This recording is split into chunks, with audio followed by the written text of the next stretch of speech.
সূরা আল ফাতিহায় বিচরণ করছিলাম, ফাতিহা জার্নিতে ছিলাম। ইহদিনাস সিরাতাল মুস্তাকিম সিরাতাল লাযিনা আন'আমতা আলাইহিম, এই আয়াত দুটো নিয়ে গত সবকে দাস দিয়েছিলাম।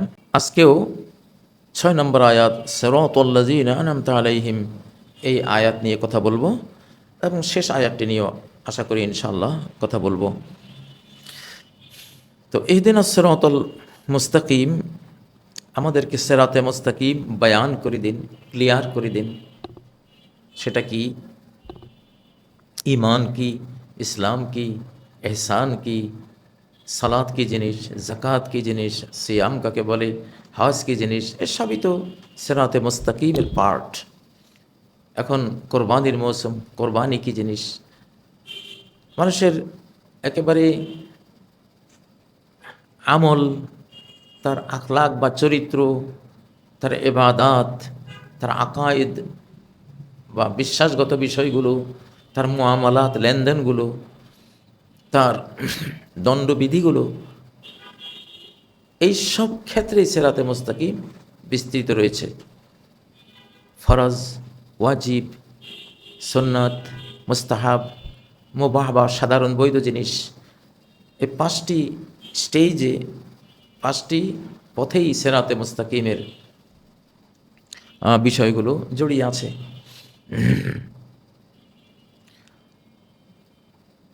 ইহদিনাস সিরাতাল মুস্তাকিম, থিওরিক্যাল সিরাতে মুস্তাকিমের বর্ণনার এখানে দোয়া করা হয়েছে। সূরা ফাতিহা যেহেতু দোয়ার সূরা, হেদায়েতে দোয়া চাওয়া হয়েছে।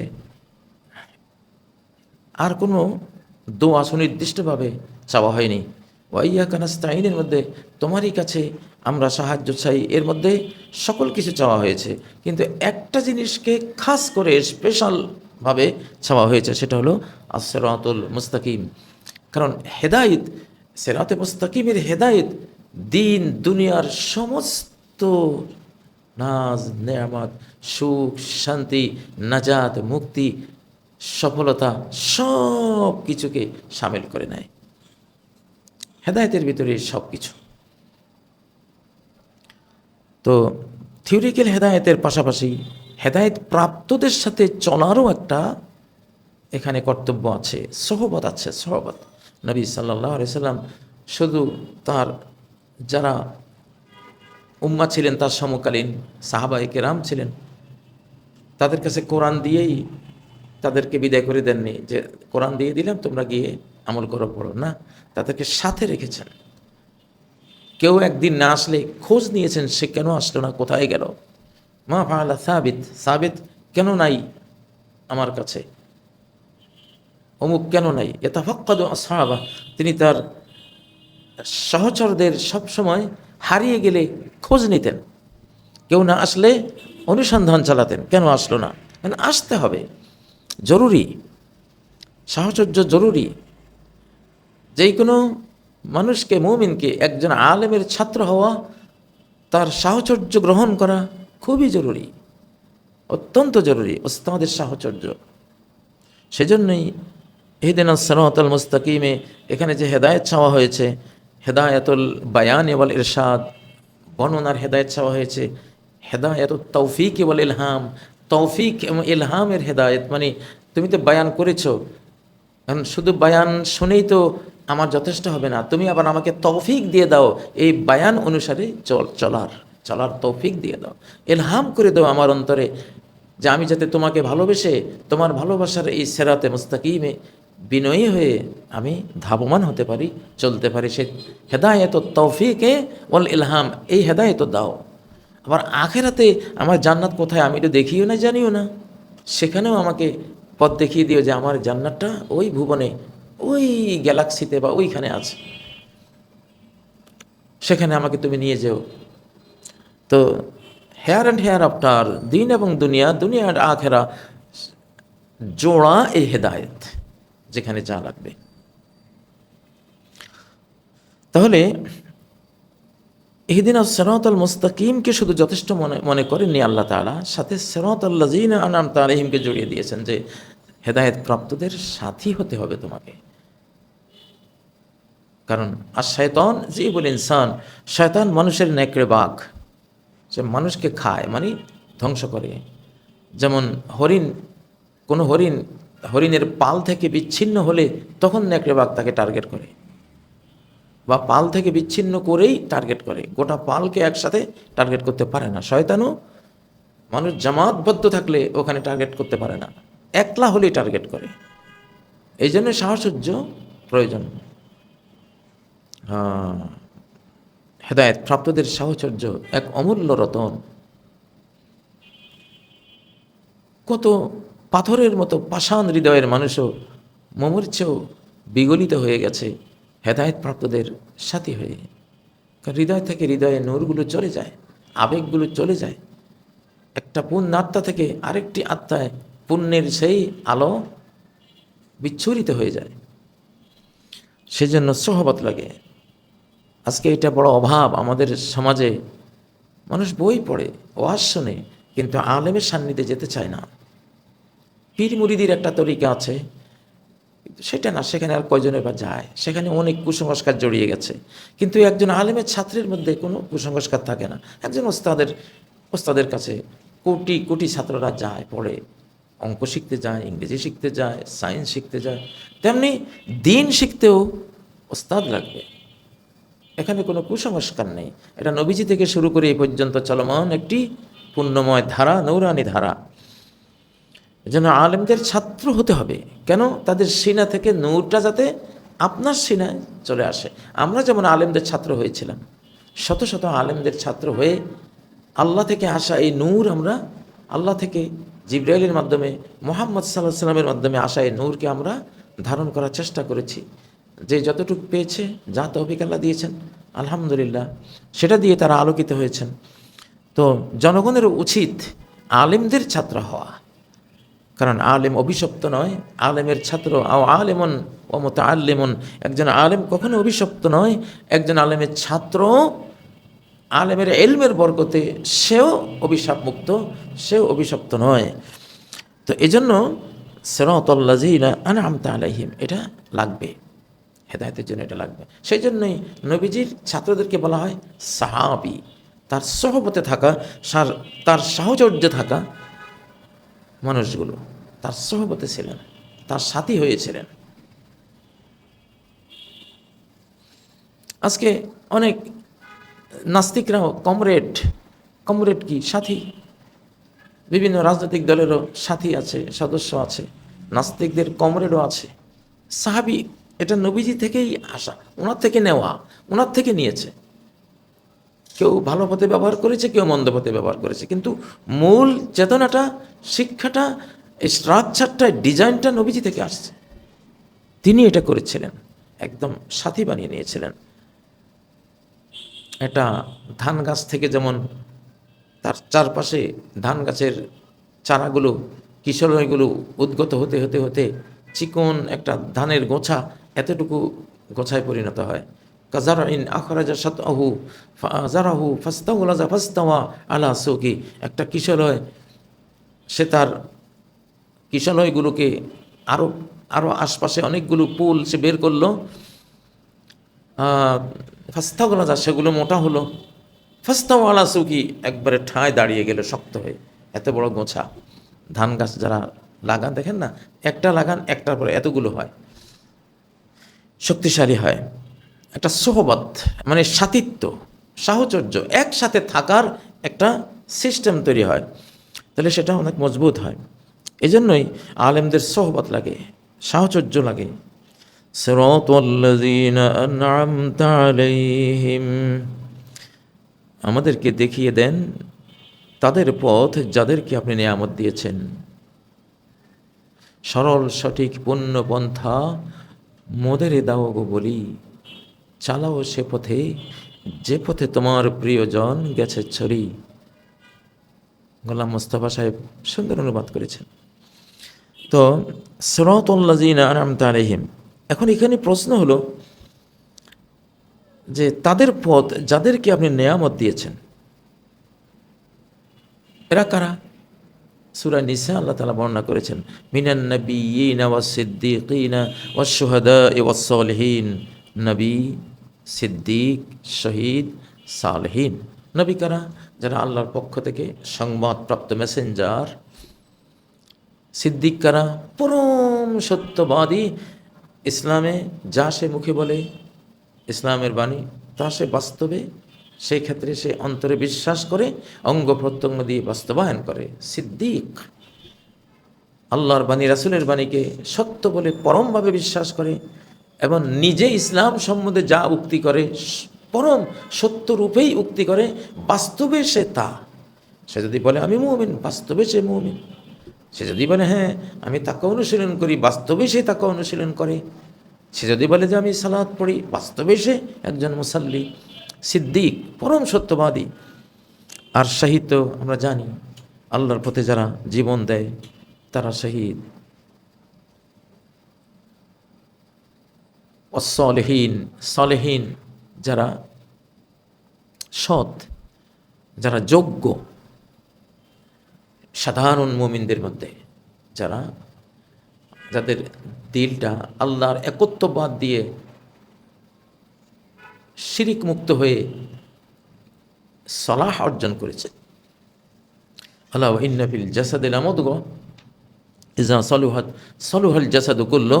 জেনে রাখো দেহের মধ্যে এক টুকরো মাংসপিণ্ড আছে, এটি সৎ হয়ে গেলে গোটা দেহ সৎ হয়ে যায়, এটি অসৎ হয়ে গেলে গোটা দেহ অসৎ হয়ে যায়। আলা ওয়াহিয়াল কলব, জেনে রাখো সেটা হলো অন্তর। মানব জাতির সিনার ভিতরে থাকা অন্তর, কলব, হার্ট। তো এটাই সালাহের অর্থ। আচ্ছা, এখন একটি প্রশ্ন আসে এখানে, যে শুধু কি হেদায়েত প্রাপ্তরাই পৃথিবীতে নেয়ামত ভোগ করে, সুখ ভোগ করে? বরং আমরা তো জানি যারা হেদায়েত পায়নি, কাফের, বেঈমান, নাস্তিক, বিভিন্ন আল্লাহ অস্বীকারী জাতি, তারা আরও বেশি নেয়ামত প্রাপ্ত, আরও বেশি ভোগ বিলাসে মত্ত তারা থাকে। তাহলে এখানে শুধু নবী, সিদ্দিক, শহীদ, সালেহীনরাই নিয়ামতপ্রাপ্ত, অথচ বাস্তবে আমরা দেখি ওনাদের চেয়েও অন্যরা বেশি নিয়ামতপ্রাপ্ত। সেই ফেরাউন, সেই নমরুদ, সেই সাদ্দাদ, সেই কওমে আদ, কওমে সামুদ, বর্তমান পৃথিবীতে মুসলিমরা ছাড়া, মুসলিম তো এখন মুসলিমদের চেয়েও তো আরও অনেক বিত্ত, বৈভব, ধনৈশ্বর্যে অন্যরা এগিয়ে আছে। তাহলে এখানে আনআমতা আলাইহিম, যাদেরকে আপনি নিয়ামত দিয়েছেন তাদের পথ দেখান, অর্থাৎ নবী, সিদ্দিক, শহীদ, সালেহ, তো নেয়ামত প্রাপ্ত হিসেবে তাদেরকে খাস করা হলো কেন? হ্যাঁ, এই প্রশ্নের একটা যথার্থ জবাব রয়েছে। সেটি হলো যে পরিণতির দিক থেকে আল্লাহ তাআলা নেয়ামত, সুখ আর দুঃখ পরিণতির দিক থেকে বিচার করেন। কোনো লাক্সারিয়াস লাইফের শেষে যদি জাহান্নাম থাকে, তো ওটা পুরোটাই জাহান্নাম।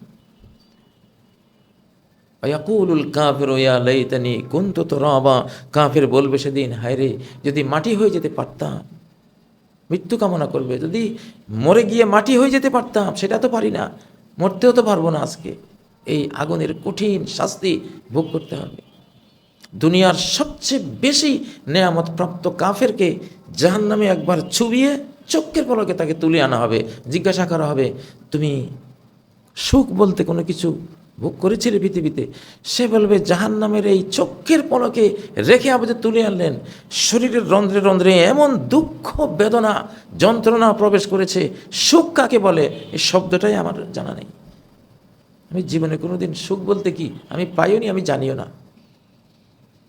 এই জন্যই বেঈমানের নেয়ামতকে আল্লাহ তাআলা নেয়ামত বলেন না, এটা গজব এবং দালাল। ওই যে সামনে গজব মাগদুব আলাইহিম এবং ওয়ালাদ-দাল্লিনের মধ্যে বুঝিয়ে দিয়েছেন যে ঈমান ছাড়া, ইসলাম ছাড়া, তাকওয়া দ্বীন ছাড়া, সৃষ্টিকর্তার ইবাদত বন্দেগী ছাড়া, তার ভক্তি বিশ্বাস ছাড়া যত বিলিয়ন ট্রিলিয়ন ডলার সহায় সম্পত্তি, ক্ষমতার মালিক হও না কেন, সবই অভিশাপ, সবই তোমার বিভ্রান্তি, শুধুই ভ্রম আর ভ্রম, ভুল, সবই হলো ভুল। জীবনের পাতায় পাতায় যা হবে লেখা সবই হবে ভুল। কত বড় সাইকোলজিক্যাল কত বড় মনোবিজ্ঞান, কত বড় দর্শন ইসলাম দিল, সুবহানাল্লাহ। তাহলে বেঈমান যা দুনিয়াতে ভোগ করে, এই প্রত্যেকটা ভোগের বিনিময়ে যাররা যাররা সুখ যা পৃথিবীতে ভোগ করেছে, প্রত্যেকটার বিনিময়ে এমন আযাব, পানিশমেন্ট, টর্মেন্ট সে ভোগ করবে। এগুলো নেয়ামত কি? এগুলি নেয়ামতের জায়গায় ওই কঠিন ভয়াবহ আযাবের সামনে প্রত্যেকটা হয়ে যাবে গজবের জিনিস, লানতের জিনিস আর বিভ্রান্তি ভ্রমের জিনিস। এগুলি নেয়ামত না। তাহলে এখন ক্লিয়ার হয়ে গেল, ঈমানহীনদের কাছে যত টাকাই থাকুক, যত সম্পত্তি থাকুক, যত জায়গা জমি থাকুক, যত BMW, যত মার্সিডিস, যত উড়োজাহাজ থাকুক, ভোগ বিলাসের যত আয়োজন থাকুক, প্রত্যেকটি আসলে আযাব। দুনিয়াতেও আযাব, আসলে শান্তি নেই। এই জন্য তো আত্মহত্যা করে। সার্টিফিকেট আছে, শরীর সুস্থ আছে, ডলারের কোনো অভাব নাই, ব্যাংক ব্যালেন্স আছে, বাড়ি আছে কয়েকটা, স্ত্রী আছে, ছেলে মেয়ে আছে, তারপর আত্মহত্যা করে। কেন? স্রষ্টাকে হারালে মানুষ সবই হারায়, হৃদয়ে শুধু আগুন জ্বলে অশান্তির, সেজন্যই আত্মহত্যা করে। তাহলে বুঝতে পারছেন, সিরাতাল্লাযীনা আনআমতা আলাইহিম, যে নবী, সিদ্দিক, শহীদ, সালেহীনদেরকে যা দিয়েছেন, আসলে সেটা কম হলেও সেটাই নেয়ামত। সেটা কষ্টের জীবন হলেও সেটা যেহেতু অনন্ত সুখ, শান্তি, নয়ন জুড়ানো প্রশান্তি নিয়ে আসবে, নিয়ে এসেছে তাদের রানিং পৃথিবীতেও, সেটাই তো নেয়ামত। সেই পথ চাই, সেই পথ দেখাও।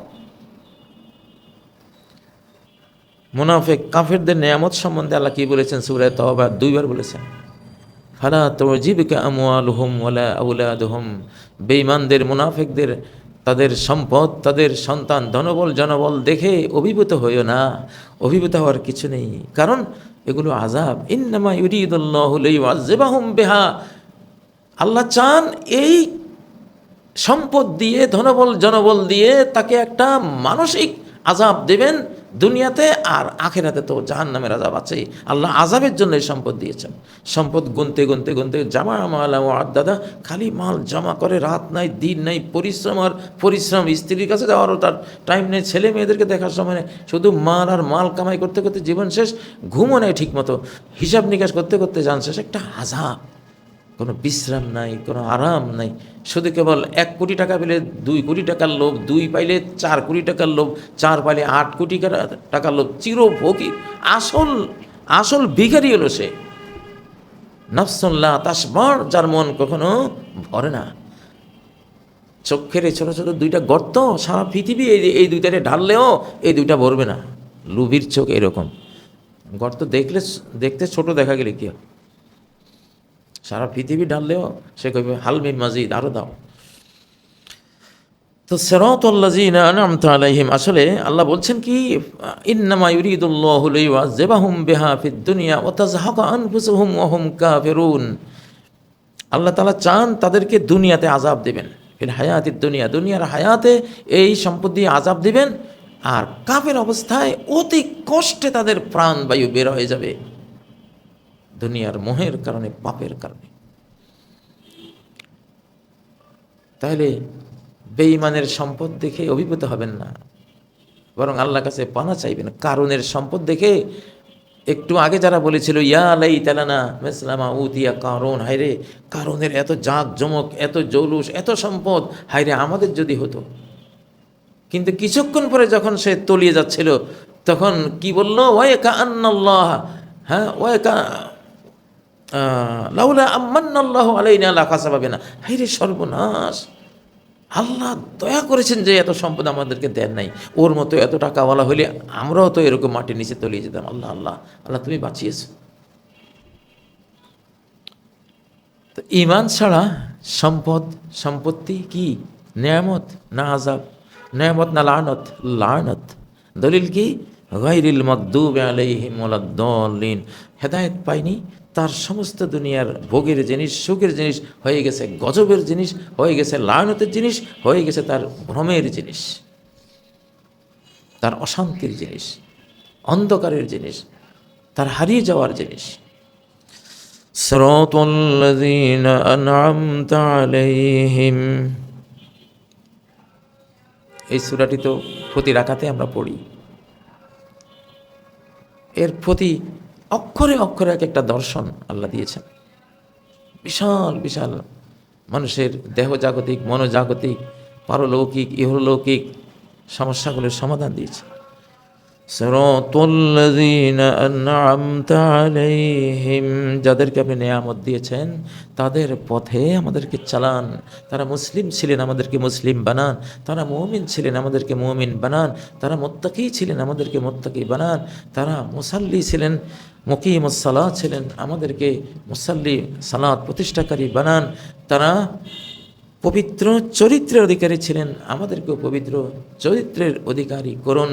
তারা ন্যায়পরায়ণ ছিলেন, জালিম ছিলেন না, আমাদেরকেও ন্যায়পরায়ণ বানান।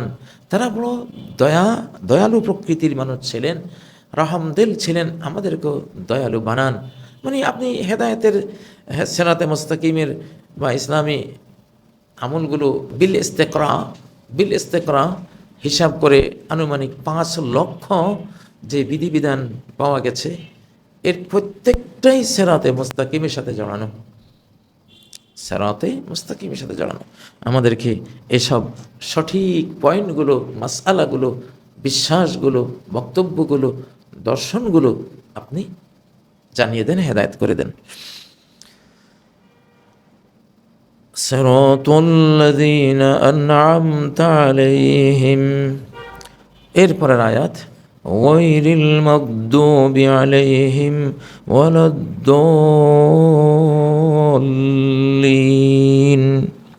আমিন। এখন আন'আমতা আলাইহিম কারা? যারা ওদের বিপরীত, যারা গজবপ্রাপ্ত, এবং ওদের বিপরীত যারা গুমরাহ, বিভ্রান্ত। অর্থাৎ নেয়ামত প্রাপ্তদের উপরে গজবও পড়েনি, নেয়ামত প্রাপ্ত যারা তারা বিভ্রান্ত হননি। নেয়ামত কাকে বলে? হেদায়েত সহ দুনিয়ার ধনরত্ন, হেদায়েত সহ, হালাল সহ, হেদায়েত সহ এক মুঠো পান্তা ভাত মস্ত বড় নেয়ামত। আর হেদায়েত ছাড়া বিশাল একেবারে 5 স্টার হোটেলে বুফে গিয়ে খাচ্ছেন, লানত, অভিশাপ, গজব এবং অশান্তি। আল্লাহু আকবার। হ্যাঁ, গায়রিল মাগদুবি আলাইহিম ওয়ালাদ-দাল্লিন। তাহলে নেয়ামত প্রাপ্তরা গজব প্রাপ্ত নয়, কারণ তারা যদি হেদায়েত প্রাপ্ত, তাহলে গজব আসবে কেন? এখন মাগদুব আলাইহিম বলতে গজব প্রাপ্তদেরকে বোঝায়। সকল হেদায়েতের বাইরে চলা মানুষগুলি এই মাগদুব আলাইহিমের অংশ, কিন্তু বিশেষ করে ইহুদি জাতিকে মাগদুব আলাইহিম বলা হয়, কারণ সারা কোরআনে বারবার এসেছে ওয়াবাউ বিগযবিন আলা গযব, তারা ফিরে এসেছে গজবের উপর গজব নিয়ে। কোরআনে, সারা কোরআনে তারা যে গজবের উপরে গজবপ্রাপ্ত হয়েছে এই বক্তব্য আছে। তারা লানতপ্রাপ্ত, লইন আল্লাযীনা কাফারু মিন বনি ইসরাঈল, বনি ইসরাঈলের যারা কুফরি করেছে তাদের উপরে লানত করা হয়েছে। আচ্ছা, এটা কেন হয়? এটা হয় যারা সত্য জানে কিন্তু সেই সত্য মানে না।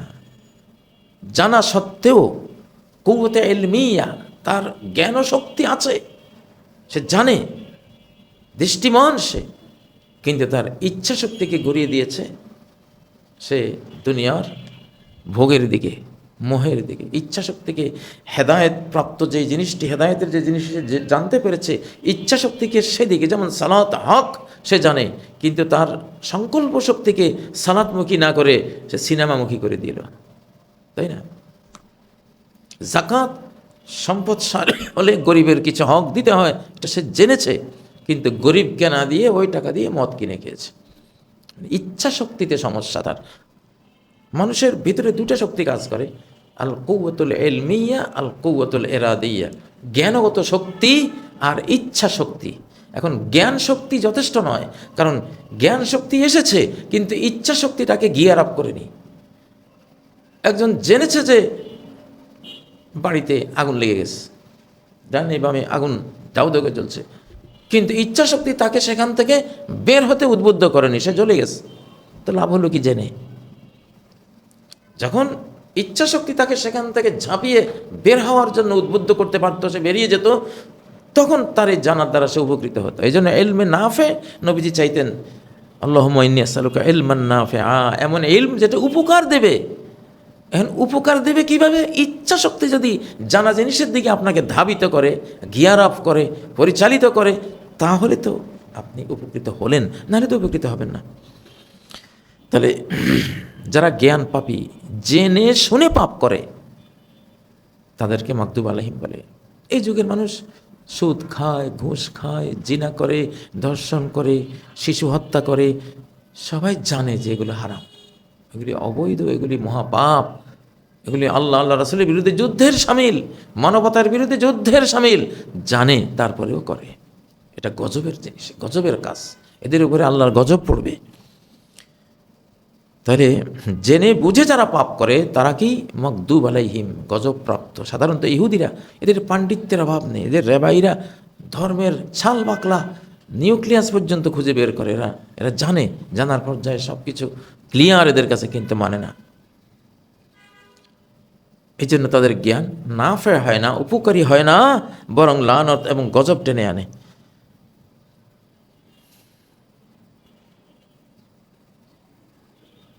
যে পথে শান্তি চির অভিশাপ, যে পথে ভ্রান্তি চির পরিতাপ, মোদের কখনো করোনা সে পথগামী। তো এই যে গায়রিল মাগদুব আলাইহিম, গজব প্রাপ্ত যারা, তাদের পথ থেকে সরিয়ে আসতে হবে, তাদের রাস্তাগুলো জানতে হবে। সুদ খাওয়া তাদের পথ, আমাকে তুমি বাঁচাও। জিনা করা তাদের পথ, সেখান থেকে বাঁচাও। তারপর মানুষ হত্যা করা, এটা তাদের কাজ, তাদের পথ, আল্লাহ তুমি বাঁচাও। মানুষের জান মাল ইজ্জত আবরু বিবেক বুদ্ধি ধ্বংস মেচাকার করে দেয়া, এটা তাদের মিশন ভীষণ। আল্লাহ তুমি আমাকে বাঁচাও, আমাকে সে পথে নিও না তুমি। গায়রিল মাগদুবি আলাইহিম, গজবপ্রাপ্তদের বিপরীতে যারা, নেয়ামতপ্রাপ্ত যারা, অর্থাৎ হেদায়েত সহকারে দুনিয়ার সুখভোগের সামগ্রী প্রাপ্ত যারা, হিদায়েত সহকারে তাদের পথে চলব। হেদায়েতও আছে, অর্থাৎ দিনও আছে, আবার দুনিয়াতেও তারা খেয়ে পরে তো বাঁচতেছে, নেয়ামত যা লাগে সেটাও তো আছে। আজকাল তো মুসলিমদের কাছে সম্পদের অভাব নেই, শুধু হেদায়েতটা যদি সঠিক থাকে পুরোটাই নেয়ামত। বিলিয়ন ট্রিলিয়ন ডলার আছে, সেটাও নেয়ামত হয়ে গেল হেদায়েতের কারণে। সোনায় সোহাগা হলো, নূর নালা নূর হলো। কিন্তু হেদায়েত ছাড়া কোনো জিনিস নেয়ামত হয় না। হেদায়েত ছাড়া কোনো বিত্ত, কোনো ঐশ্বর্য, কোনো সম্পদ কি হয় না? নেয়ামত হয় না, বরং কি হয়? গজব, লানত, দলাল হয়। এবং ওই ওই ওই ওই টাকা প্রাপ্তরা, ধন সম্পদ প্রাপ্তরা হয় মাগদুব আলাইহিমের কাতারে যায়, না হয় দল্লিনের কাতারে গিয়ে জাহান্নামে যায়। উভয় দলই জাহান্নামী। আচ্ছা, দল্লিন হলো পথহারা, পথ পায় না। এদের কুওয়াতে ইরাদিয়া, অর্থাৎ ইচ্ছা শক্তিটা আছে যে আমি আমল করব, সত্যের উপর আমল করব, কিন্তু তার জ্ঞান শক্তি নেই। ওরা না জেনে আমল করে, না জেনে যারা আমল করে তারা দলিন। আর জেনে যারা আমল করে না, জানে এটা আমল ফরজ, তারপর আমল করে না, তারা মাগদুব আলাইহিম। তাহলে আমাদেরকে জানতেও হবে, মানতেও হবে। আল ইলমু ক্বাবলাল কওলি ওয়াল আমাল, কথা বলার আগে সেই কথা বলা ঠিক কিনা এটা জানতে হবে, তারপর বলতে হবে। আমল করার আগে সে আমলটা ঠিক কিনা এটা জানতে হবে, তারপরে আমলটা করতে হবে। গায়রিল মাগদুবি আলাইহিম ওয়ালাদ-দাল্লিন।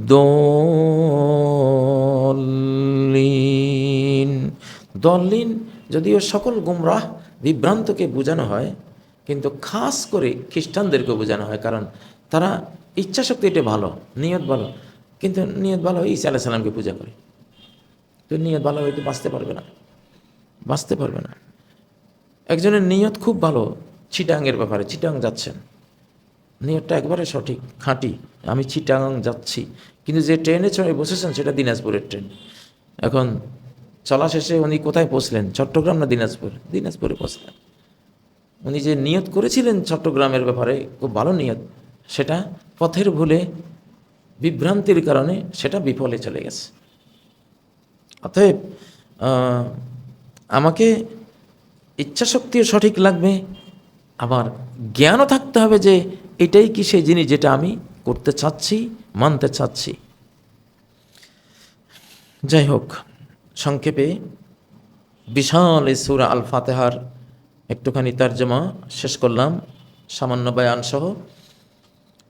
তো গোটা সূরাটাই কিন্তু দোয়া, দোয়া ও ইবাদা, ইয়া কানাবুদি পর্যন্ত পুরোটাই দোয়া ও ইবাদা, ভক্তিমূলক দোয়া, ইবাদত, প্রশংসামূলক দোয়া, আল্লাহর গুণগানমূলক দোয়া।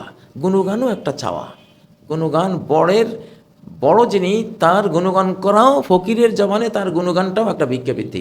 সে কেন গুণগান করছে কি জানে আমার, অর্থাৎ আপনি তো জানেনই আপনার প্রশংসা করছি, আমার কিছু তো মুরাদ, একটুখানি তো চাওয়া পাওয়া আছে যাতে আপনি কিছু দেন। একটা ফকির যখন ধনীর দুয়ারে গিয়ে তার খুব প্রশংসা করে, তো ধনী এমনি পকেট থেকে 1,000 টাকা 5,000 টাকা বের করে দেয়, সে জানে এই প্রশংসার উদ্দেশ্য কী। তা আমরা যেহেতু জাত ফকির, আল্লাহ ছাড়া আমাদের কিছুই নেই, সেজন্য দোয়াকেই আমাদের মূল ইবাদত বলা হয়েছে। আর দোয়া ও হুয়াল ইবাদা, দোয়াটাই তো ইবাদত, দোয়াটাই তো ইবাদত। তো এই জন্য দোয়া করতে জানতে হবে। এখন দোয়াও ইবাদা, দোয়া ও মাসআলা, সরাসরি বিক্ষেপ, সরাসরি চাওয়া যে ইহদিনাস সিরাতাল মুস্তাকিম, এটা হলো সরাসরি দোয়া, প্রার্থনা। আর প্রশংসা করা ওটা হলো ইনডাইরেক্ট দোয়া, কারণ প্রশংসার মধ্যে তার পশ্চাতে পেছনে একটা সুপ্ত ইচ্ছা লুকিয়ে থাকে যে ওনার প্রশংসা শুনলে উনি দেবে আমাকে, এই জন্য সেটাও দোয়া। আর আমাদের এই যুগটা বিশেষ করে এমন যুগ, লা ইউনজি মিনহা ইল্লা দুআউন কাদুআইল গারিক, এমন আগুনে নিক্ষেপ করা ফিতনা ফাসাদ পাপাচারের সমাজ ভরে যাবে যে দোয়া ছাড়া কেউ বাঁচতে পারবে না। এবং কেমন দোয়া? সাগরে পড়ে গেছে, হাবুডুবু খাচ্ছে, ডুবে যাবে, সে অবস্থায় সে আল্লাহকে যেমন ডাকে ওই রকম ডাকতে হবে, তাহলে বাঁচবে, নাহলে বাঁচবে না। কত বড় বিপজ্জনক এক যুগে আমরা বাস করছি, শুধু পাপের সাগর বয়ে যাচ্ছে চতুর্দিকে। তাহলে যে যত বেশি দোয়া করতে পারবেন আল্লাহর কাছে, ততই রহমতের দুয়ার তার জন্য খুলে গেল। আল্লাহ তাআলা চান বান্দারা তার কাছে দোয়া করুক। খ্রিস্টান ধর্ম বলুন, ইহুদি ধর্ম বলুন, হিন্দু ধর্ম বলুন, সব ধর্মে কিচ্ছু নাই ধর্মকর্মের, কিন্তু প্রেয়ারটা আছে। কেউ শনিবারে, কেউ রোববারে, কেউ অন্য দিনে প্রেয়ার করে, আল্লাহকে প্রার্থনা করে। ভুল হোক, ভ্রান্তি হোক, মানে প্রার্থনাটাই যেই মূল ইবাদত, এটা কিন্তু মোটামুটি বিশ্বের জাতিপুঞ্জের মধ্যে রয়েছে সাধারণভাবে। আর মুসলিমদের মধ্যে তো স্পেশালি প্রতি সালাত শুরুই হয় দোয়া দিয়ে। সানা যেটা পড়ি সুবহানাকাল্লাহুম্মা, সেটাও তো দোয়া ও ইবাদা, প্রশংসা, সেটাও একটা দোয়া। প্রশংসার মাধ্যমে ফকির কিছু চাচ্ছে। আর এরপরে আল্লাহুম্মা বাঈদ বাইনি ও বাইনা খাতায়া কামা বা'আদতা বাইনাল মাশরিক ওয়াল মাগরিব, দ্বিতীয় সানা যেটা সালাতে পড়া হয়, যে আমার আর আমার পাপ রাশির মধ্যে আপনি পূর্ব পশ্চিমে যেমন দূরত্ব সৃষ্টি করেছেন, পাপ থেকে আমাকে এত দূরত্বে রাখুন। সুবহানাল্লাহ, কত বড় কথা! পাপ থেকে দূরে থাকা একটা সৌভাগ্যের বিষয়। পাপের কাছাকাছি চলে যাওয়া মস্ত বড় দুর্ভাগ্যের জিনিস, কারণ পাপের কাছে গেলে মানুষ পাপী হয়ে যায়, পাপে পড়ে যায় মানুষ। এই জন্য পাপ থেকে দূরত্ব বজায় রাখাটা একটা মস্ত বড় দোয়ার বিষয়। এই জন্য দোয়া করবেন, সারা দিন দোয়া করবেন আল্লাহর কাছে, সারা দিন দোয়া, দোয়াই হলো ইবাদত, আল্লাহর কাছে চাওয়া। যেহেতু গোটা সূরা ফাতিহাটাই দুই ধরনের দোয়ার মাধ্যমে পুরোটাই দোয়া, দোয়া ও ইবাদা, ইবাদতমূলক ভক্তিমূলক দোয়া অথবা ভিক্ষামূলক দোয়া। ও ইয়াকা নাস্তাইন থেকে লাস্ট পর্যন্ত পুরোটাই ভিক্ষামূলক দোয়া। হেদায়েত চাচ্ছি, নেয়ামত প্রাপ্তদের পথ চাচ্ছি, যারা অভিশপ্ত নয়, যারা বিভ্রান্ত নয়, তাদের পথ চাচ্ছি। এই যে সবটাই তো ভিক্ষা। তো যে যত বড় ভিক্ষুক আল্লাহর কাছে, সে তত বড় সফল। নবীজির মতো ভিক্ষা কেউ করতে পারেনি মানব জাতির মধ্যে। তার একটা দোয়া আপনাদেরকে শোনাই, কেমন ভিক্ষাবৃত্তি করেছেন আল্লাহর কাছে। আল্লাহুম্মা আনতা তারা মাকানি, হে আল্লাহ আমার স্থান, আমি কোথায় আছি, অবস্থান কোথায় আপনি দেখতে পাচ্ছেন। অতাসমাউ কালামি, আমার কথা আপনি শুনতে পাচ্ছেন। অতা'লামু সিররি ওয়া আলানিয়াতি, আমার গোপন কি আছে, প্রকাশ্যে কি আছে আপনি জানেন। ওয়ালা ইয়াখফা আলাইকা শাইউন মিন আমরি, আমার জীবনের আমার কোনো কিছুই আপনার কাছে গোপন নয়। আসআলুকা মাসআলাতাল মিসকিন, আনাল বাইসুল ফকির, আনাল বাইস, আমি একমাত্র সবচেয়ে বেশি বাইস, দুস্থ, অনাথ, অসহায়, আল ফকির, দরিদ্র নিঃস্ব, আনাল বাইসুল ফকির, আল মুস্তাগীসুল মুস্তাজির, আমি সাহায্য চাই, আল মুস্তাজির, আমি আশ্রয় চাই তোমার কাছে, আল মুস্তাগীসুল মুস্তাজির, আল ওয়াজিলুল মুশফিক, হৃদয়টা ভয়ে কাঁপছে, হৃদয় আমার সন্ত্রস্ত, আল মুশফিক, আমি বড় নিজেকে নিয়ে আশঙ্কাগ্রস্ত, আল মুকির, আল মুতারিফু বিজামবিহি, আমি জবানবন্দি দিচ্ছি যে আমি পাপী, আমি কত পাপ করে ফেলেছি। আল মুতারিফু বিজামবিহি, নিজের দোষ ত্রুটির সম্বন্ধে আমি স্বীকারোক্তি দিচ্ছি। আসআলুকা মাসআলাতাল মিসকিন, আমি মিসকিনের মতো তোমার কাছে ভিক্ষা করছি। ওয়া আবতাহিলু ইলাইকা ইবতিহালাল মুজনিবিজ জালিল, অপমানিত, লাঞ্ছিত, গুনাহগার, অপরাধীর মতো তোমার কাছে কাকুতি মিনতি কান্নাকাটি করছি। ওয়া আদউকা দুআ আল খাইফিদ দরির, তোমার কাছে দোয়া করছি ভীত, ক্ষতিগ্রস্ত, ক্ষতির ভিতরে ডুবে গেছে, ক্ষতিতে পড়ে গেছে, যে ধ্বংসে পড়ে গেছে, যে তার মতো তোমার কাছে আমি দোয়া করছি, প্রার্থনা করছি। মান খাদাআত লাকা রাকাবাতুহু, যার গর্দান তোমার সামনে বিনয়ী হয়েছে। ওয়া যাল্লা লাকা জাসাদুহু, যার গোটা দেহ তোমার সামনে বিনয় অবনত হয়েছে। ওয়ারাকামা আনফুহু, যার নাসিকা, যার নাক তোমার সামনে সেজদাবনত হওয়ার কারণে ধুলি মলিন হয়েছে। শুনতে পেয়েছেন কি ভাষা! আল্লাহু আকবার। এই দোয়ার শেষাংশটাও বলি, আল্লাহুম্মা আসলিহ লি দীনি আল্লাযী হুয়া ইসমাতু আমরি, আল্লাহ আমার দ্বীনকে, আমি এত বিনয়ী হয়ে, এত অপরাধের স্বীকারকারী হয়ে কি চাই তোমার কাছে, যে দিন আমার নিরাপত্তা দুনিয়া আখেরাতের, আমার সে দিনকে, আমার ধর্মকে, ধর্ম বিশ্বাস, ধর্ম কর্মকে ইসলাহ করে দাও। ও আসলিহ লি দুনিয়ায় আল্লাতী ফিহা মাআশি, আমার দুনিয়াকে তুমি ইসলাহ করে দাও, যে দুনিয়ায় আমি জীবন যাপন করছি। ও আসলিহ লি আখিরাতি আল্লাতী ইলাইহা মাআদি, আর আমার আখেরাতকে ইসলাহ করে দাও, যে আখেরাতে আমি ফিরে যাব। ওয়াজআলিল হায়াতা জিয়াদাতান লি ফি কুল্লি খাইর, আমার হায়াতকে প্রত্যেক ভালোর বৃদ্ধির উসিলা বানিয়ে দাও। ওয়াজআলিল হায়াতা জিয়াদাতান লি ফি কুল্লি খাইর ওয়াজআলিল মাউতা রাহাতান লি মিন কুল্লি শার, আমার মৃত্যুকে সকল মন্দ থেকে মুক্তির ওসিলা বানিয়ে দাও। আল্লাহুম্মা জাআল হুব্বাকা হাব্বাল আশিয়া'i ইনদি, আল্লাহ তোমার প্রেমকে সকল কিছুর চেয়ে আমার কাছে বেশি প্রিয় করে দাও। তোমার প্রেমটাই একমাত্র আমার কাছে সকল মোহের চেয়ে শ্রেয়তর, প্রিয়তর করে দাও। ওয়াজাল খাশিয়াতাকা আখওয়াফাল আশিয়া ইলাই, আর তোমার ভয়ভীতিকে আমার কাছে সবচেয়ে বড় ভয়ের বস্তু বানিয়ে দাও। ওয়াক্তানি হাজাতিদ দুনিয়া বিশাউকি ইলা লিকাইক, তোমার সাক্ষাতে যাব, সেই সাক্ষাতের স্বপ্ন, অভিলাষ, সেই বাসনায় দুনিয়ার কোনো প্রয়োজনে আর আমার রাখো না। দুনিয়ার প্রয়োজন কি ভুলাই দাও, কেটে দাও, এগুলো আছে অনেক প্রয়োজন, কিন্তু তোমার সাক্ষাতের আনন্দে আমি যাতে আমার দারিদ্র্য ভুলে যাই, কষ্ট ভুলে যাই, আমার নির্যাতন নিষ্পেষণ ভুলে যাই, সব আমার প্রয়োজন যাতে ভুলে যাই, এমন করো তোমার সাক্ষাৎ প্রেমিক, এমন মজনু করো আমাকে তোমার সাক্ষাতের জন্য, তোমার দিদারের জন্য। ওই যা আকরারতা আয়ুনা আহলি দুনিয়া মিন দুনিয়াহুম, যখন তুমি দুনিয়াদারদের দুনিয়াবি ধনসম্পদ দিয়ে তাদের চক্ষু জুড়িয়েছ। ফাকরের আইনি মিনে ইবাদাতিক, আমার চক্ষু তোমার ইবাদত দিয়ে জুড়িয়ে দাও। আল্লাহু আকবার। দুনিয়ার ধনরত্ন দিয়ে আমার চক্ষু জুড়াইও না, তোমার ইবাদত দিয়ে আমার চক্ষু জুড়িয়ে দাও। ইয়া সুবহানাল্লাহ। দোয়ার বিনয় কাকে বলে? সুবহানাল্লাহ। আমিন, হে আল্লাহ। আমিন মানে কি? ইস্তাজিব হাযা দোয়া, হে আল্লাহ এই দোয়া আপনি কবুল করেন। আর আল্লাহ যেটা শেখান, যে দোয়া আল্লাহ শিখিয়েছে সেটা তিনি কবুল করবেনই।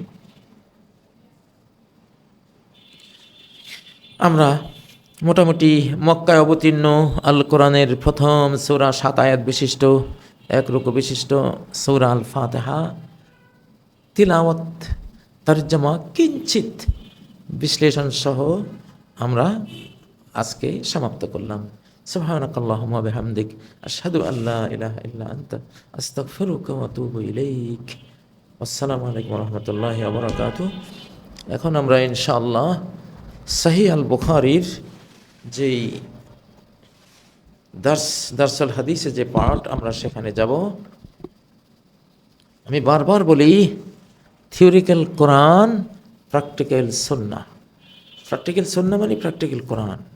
কোরআনে প্র্যাকটিক্যালও লাগবে, কোরআনের আয়াত ভার্সেস থিওরিক্যাল, সেই আপ্তবাক্যসমূহ আল্লাহ তাআলার পূর্ণ বাক্যসমূহ সেগুলোও লাগবে।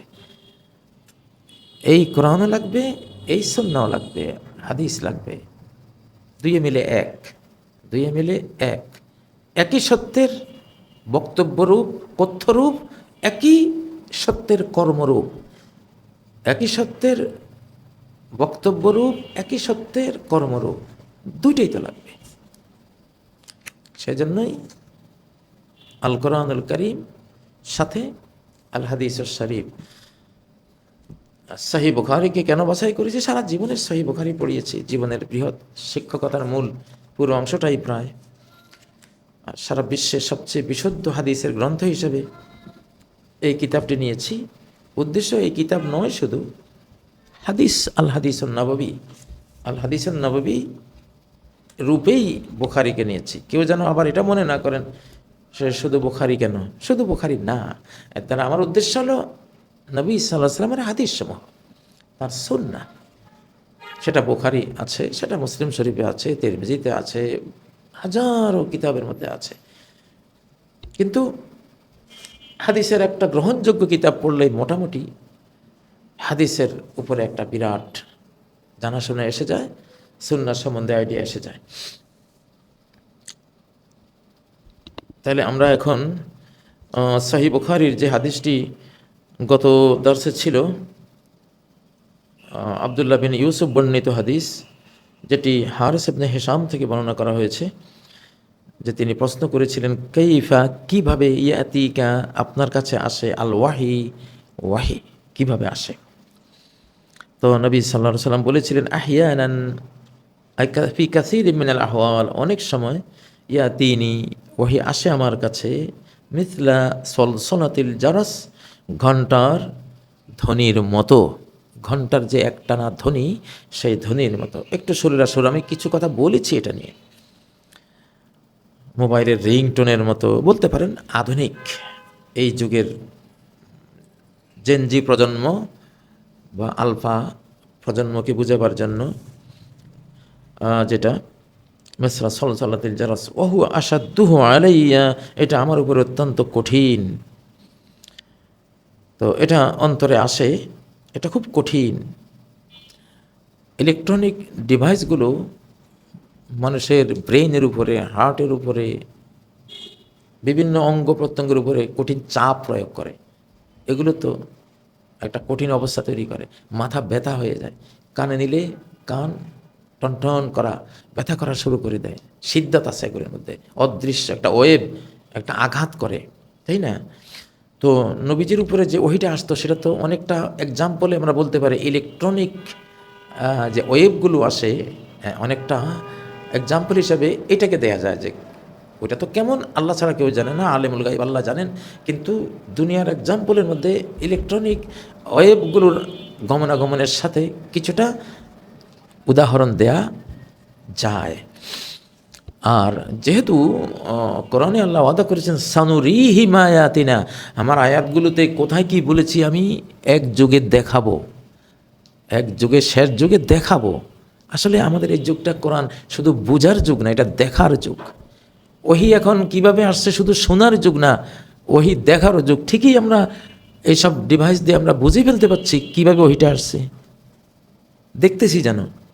এবং আমি তো একটা জিনিস দৃঢ়ভাবে বিশ্বাস করি যে সারা পৃথিবীতে যেভাবে প্রযুক্তি ছড়িয়েছে, ইলেকট্রনিক ডিভাইসগুলো ছড়িয়েছে, এটা নবীজির কাছে ওহি যেভাবে ইলেকট্রনিক বা নূরানি পদ্ধতিতে আসছে, সেটাকেই বুঝাবার জন্য ঘরে ঘরে জনে জনে সেই বুঝটাই দিয়ে দেওয়ার জন্য আল্লাহ তাআলা এই বিশাল আয়োজন করেছেন, যাতে ওয়াহিটা মানুষ অস্বীকার না করে। ওয়াহি যে আসা সম্ভব। আপনি আমেরিকা থেকে একটা ওহি পাঠালেন, ওহি মানে গোপন বার্তা পাঠালেন, চক্কের পলকে এখানে আসলো। তা আপনি যদি সৌদি আরবে আমেরিকায় বসে একটা গোপন বার্তা পাঠান, আল্লাহ আরশে মহল্লা থেকে গোপন বার্তা কি পাঠাতে পারেন না? অবশ্যই পারেন। বরং তিনি তো এই সিস্টেমের স্রষ্টা, গোপন বার্তার তিনি তো রূপকার, তিনি তো শিল্পী। তাহলে কোরআনের যুগে যা হচ্ছে হবে সবই এই কোরআনের অবদান। তাহলে কোরআনে যে ইন হুয়া ইল্লা ওয়াহয়ুন ইউহা, মুহাম্মদ নিজের হবি থেকে কোনো কথা বলেন না, সেটা ওয়াহি ব্যতিরেকে কিছুই নয়। সে ওয়াহি কি আল্লাহ এই যুগে বুঝাবেন, দেখাবেন, এই যুগে দেখাবেন, সেটা দেখাচ্ছে। এই দেখ ওয়াহি এইভাবে আসছে, ওয়াহি এইভাবে আসছে। কোন বার্তা পাঠায়, ছবি পাঠায় না, চক্ষের পলকে চলে আসে। এই সিস্টেমগুলো বোঝার কারণে ওয়াহির সিস্টেমটা বোঝা এখন খুব সহজ হয়ে গেছে। আমরা যেন ওয়াহিকে দেখতে পাচ্ছি স্বচক্ষে। এখন ওয়াহির সিস্টেমটা কতটা সত্য ছিল, সেটা যে গাল গল্প ছিল না, বাস্তব ছিল, সেটা বুঝতে পারছি। আহিয়ানান ইয়াতিনি মিসলা সলসলাতিল জারাস ওয়া হুয়া আশাদ্দুহু আলাইয়া। সিদ্ধান্ত আমরা বুঝি ইন্না সানুলকি আলাইকা কওলান সাকিলা। আমি কোরআন আর সুন্নাহ একসাথে করেছি কেন? যে কোরআনের প্র্যাকটিক্যাল রূপ সুন্নাহ। দেখুন সূরা আল মুজাম্মিল আল্লাহ বলেছেন ইন্না সানুলকি আলাইকা কওলান সাকিলা, আমি তোমার উপরে প্রেরণ করব, তোমার কাছে প্রেরণ করব, ঢেলে দেব আমি তোমার মনোজগতে কওলান, কথা, এমন কথা, সাকিলা, অত্যন্ত ভারী। নবীজি লালে লাল হয়ে যেতেন, সামনে আসবে কথা, এটার ভারীত্বে ওনার একটা উট মাত্র ওহির ওজন সইতে পারতো, বাকি সব উট চিৎকার দিয়ে বসে পড়তো। কোনো কোনো বর্ণনা পাওয়া যায় বালির স্তূপের উপর থাকলে বালির উঁচু নিচু বালির সমান হয়ে যেত ওহির প্রেসারের চড়ে। হযরত আলী রাদিয়াল্লাহু আনহু বলেন, একদিন নবীজি আমার উরুর উপরে মাথা দিয়ে শুয়ে আছেন, ওই সময় ওহি নাজিল হওয়া শুরু হয়েছে। ফাকা আন্নামা রুদ্দা ফাকেজি, আমার রানটা যেন গুঁড়িয়ে ফেলা হয়েছে। এত মারাত্মক ওজন। নবী সাল্লাল্লাহু আলাইহি সাল্লামের দেহ মুবারকের মধ্যে 40 জান্নাতি তরুণের ক্ষমতা এই জন্য দেওয়া হয়েছিল, না হলে তো উনি মারা যেতেন ওহির প্রেসারের চোটে। না একটা এক্স-রে মেশিনের সামনে গেলে কোনো কোনো ডক্টরকে বলতে শুনেছি যে 5টা কবুতরের বাচ্চা খেলে ওই ক্ষতিটা থেকে কিছুটা রক্ষা পাওয়া যেতে পারে, এতটা প্রেশার পড়ে। তাহলে ইলেকট্রনিক বা রেগুলিতে কি থাকে? প্রেশার থাকে। আজকে এই প্রেশার দিয়ে আপনি ওহির প্রেশারটা এখন বুঝতে পারতেছেন। আগের যুগে তো এত এত এক্সাম্পলগুলো ছিল না ওহির এই প্রেশারটা বোঝা। এখন এটা বোঝা যায়, বোঝার মতো জিনিস আল্লাহ দিয়েছেন, আমাদেরকে সহজ করেছেন। তাহলে কোরআনে আছে আমি তোমাকে অনেক ভারী বাণী ওহী রূপে প্রেরণ করব। হাদিসে তার বাস্তব রূপ, যে ওহিটা যখন ঘণ্টার ধ্বনির ন্যায় আমার কাছে আসে, কঠিন এক পরিস্থিতি তৈরি হয়। তাহলে সাকিলা, কওলান সাকিলা, ভারী কথা এবং ভারিত্বের অনুভব, ভারিত্ব অনুভব করেছেন, ভারিত্বে আক্রান্ত হয়ে গেছেন তিনি। যেটা সূরা মুজাম্মিলে আয়াতে বলেছেন, সেটা সহিহ বুখারীর হাদিসে বাস্তব প্র্যাকটিক্যাল সিনারিওটা আপনি দেখেছেন। এজন্যই কোরআন লাগে, হাদিস সুন্নাহ লাগে। মিসলা সলসলাতিল জারাস ওয়া হুয়া আশাদ্দুহু আলাইয়া ফায়াবসিমু আন্নী ওয়া কাদ ওয়াইতু আনহু মা ক্বাল। ইলেকট্রনিক জিনিসগুলো গোপনে এসেই কিন্তু কমপ্লিট হয়ে যায়। চট করে একটা বার্তা এসছে, মোবাইলটা একটু কেঁপে উঠছে, তাই না? পরে দেখলেন যে বিশাল 20-30 লাইনের একটা বার্তা চলে আসছে। কারণ এটা সূক্ষ্মভাবে আসে তো তাৎক্ষণিক এটা রেকর্ড হয়ে যায়। তো নবীজি ঠিক বলছেন যে যখন এটা অনেকটা নুরানিভাবে ইলেকট্রনিক এর মতো এটা আসে, তখন সাথে সাথে আমার অন্তরে এটা রেকর্ড হয়ে গেল। আমাকে এটা মুখস্থ করতে হয় না, অলরেডি এটা ভিতরে সেন্ড ডাউন হয়ে গেছে রব্বুল আলমিনের পক্ষ থেকে, হয় ফেরেশতার মাধ্যমে, নয় ডাইরেক্ট ওনার কাছ থেকে। হয় অবসেমোয়ানি, তো ওয়াহির সে অবস্থা আমার থেকে বিচ্ছিন্ন হয়, সে অবস্থা, এখানে একটা অবস্থা তৈরি হতো। ওই আসা শুরু হলে নবীজি চাদর দিয়ে নিজেকে ঢেকে ফেলতেন, কারণ ঘামে ভেসে যেতেন, চেহারা লাল হয়ে যেত টকটকে, প্রেশারে ছোটে। লাকাদ খাশিতু আলা নাফসি, তিনি প্রথম ওহি যেটা আসছিল ওটার প্রেশারে তিনি বলেছিলেন, সামনের হাদিসে আপনারা পড়বেন, খাদিজার কাছে গিয়ে বলেন লাকাদ খাশিতু আলা নাফসি, আমি তো নিজের জীবনের ব্যাপারে ভয় পেয়ে গেছিলাম, মনে হয় বাঁচব না, শেষ, এমন একটা প্রেশারে আমি পড়ছি। কত কষ্ট করে এই ওয়াহির কোরআন নবীজি রেখে গেছেন। যত আয়াত নাজিল হয়েছে ততবার চাদর দিয়ে ঢেকে শরীর, শীতকালে কঠিন শীতের, অ্যারাবিয়ান শীত কত কঠিন আরব দেশে তৎকালীন, সে বরফ পড়া শীতের দিনেও ঘামে ভেসে গেছেন, কতটা কষ্ট পেয়েছিলেন। এই জন্য ভোগীর কাজ আলেম হওয়া নয়, ভোগীরা আলেম হয় না, ভোগের দ্বারা এলমে দিন আসে না, কষ্টের দ্বারাই মানুষ আলেম হয়, এলমে দিন প্রাপ্ত হয়। কষ্ট করতে হয়, পরিশ্রম করতে হয়। এই হাদিস যে ইমাম বুখারী নিয়েছেন, এদের কষ্টের কথা কি বলবেন।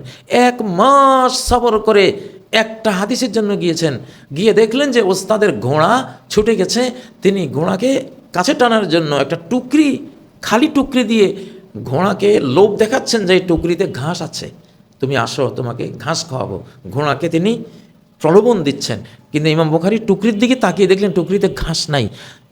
তিনি 1 মাস কি গলৎঘর্ম সফর করে তিনি এসেছিলেন, কিন্তু তিনি বুঝলেন যে মানুষটা একটা অবলা প্রাণীকে ধোকাটা দিল, সে যা আমাকে ধোকা দেবে না হাদিসের ক্ষেত্রে, এটার কি প্রমাণ? না, এই ওস্তাদ থেকে আমি হাদিস নেব না। 1 মাসের সফর ওনার বেকার গেল, সাথে সাথে ফেরত চলে গেছেন, ওনার থেকে হাদিস নেন নাই। ঘোড়াকে ধোকা দিয়েছেন, আমাকেও ধোকা দিতে পারেন। আস্তাগফিরুল্লাহ। বহুত পরিশ্রম করেছেন, বহুত। হাদিসের ছাত্র না, ক্লাস পাওয়ার জন্য তারা আগের দিন সকালে এসে, পরের দিন সকালে ক্লাস হবে, আর আগের দিন এসে বসে থাকতো ক্লাসে। ওস্তাদ আসবে, সময় হয়েছে, পেশাব লাগছে, এখন পেশাবের জন্য বাইরে গেলে আর এই জায়গা আমার কপালে জুটবে না, পাবো না, তখন চাদরের মধ্যে পেশাব করে ওখানে বসে রয়েছি। পরে নামাজের টাইমে গিয়ে চাদর ধুয়ে গোসল টোসল করে সালাদ পড়েছে। এক হাদিসে ছাত্র বলল, একটু মাছ খাবো, মাছ খাবো, মাছের জন্য একটু খুব লোভ হলো, কিন্তু ওস্তাদ আসে, ক্লাস শেষ হয়, আরেকজন আসে, ক্লাস শেষ হয়, সময় পাই না। একদিন হঠাৎ এক ওস্তাদ অসুস্থ, এখন উনি আসবেন না, আমি তাড়াতাড়ি বাজারে গিয়ে মাছ কিনলাম। পরে খবর পেলাম যে না, ওস্তাদ ক্লাস করবেন, রান্নার টাইম নেই, তো কাঁচা খেয়েছি, কাজে মাছটা কাঁচা খেয়ে ক্লাসের দিকে দৌড় দিছি।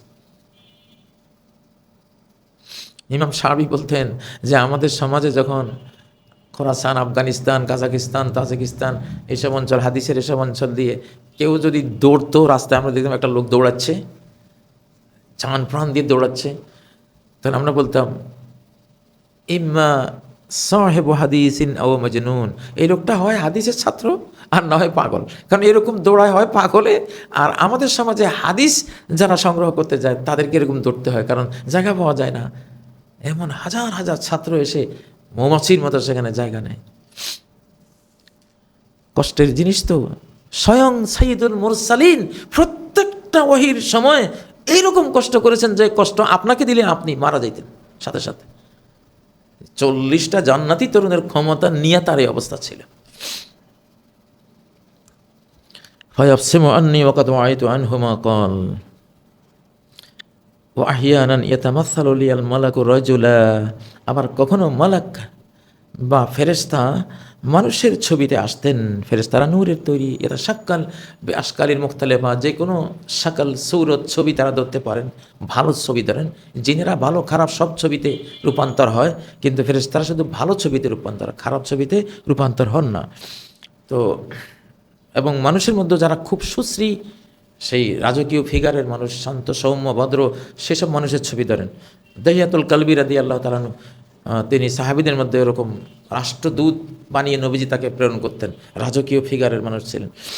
তো জিবরাইল আমিন মাঝে মধ্যে ওনার ছবি ধরে আসতেন, দহিয়াতুল কালবি রাদিয়াল্লাহু তাআলা আনহুর ছবি ধরে আসতেন। তো ফেরেশতা যখন আসতেন তখন তো সেটা ইলেকট্রনিক পদ্ধতির মতো না, সেটা সহজ। ফেরেশতা আসছেন, ওইভাবে আসলে নবীজিকে একটা প্রচণ্ড মানে একটা ওয়েবের যে প্রেশার, কোরআনিক ওয়েবের, নুরানি ওয়েবের, ইলেকট্রনিক ওয়েবের মতো যে প্রেশারটা আসতো সেটা আসতো না। ফায়ুকাল্লিমুনি ফাআই মা ইয়াকুল, ফেরেশতা আমার সাথে কথা বলতেন, তখন আমি মুখস্থ করতাম যা তিনি বলতেন।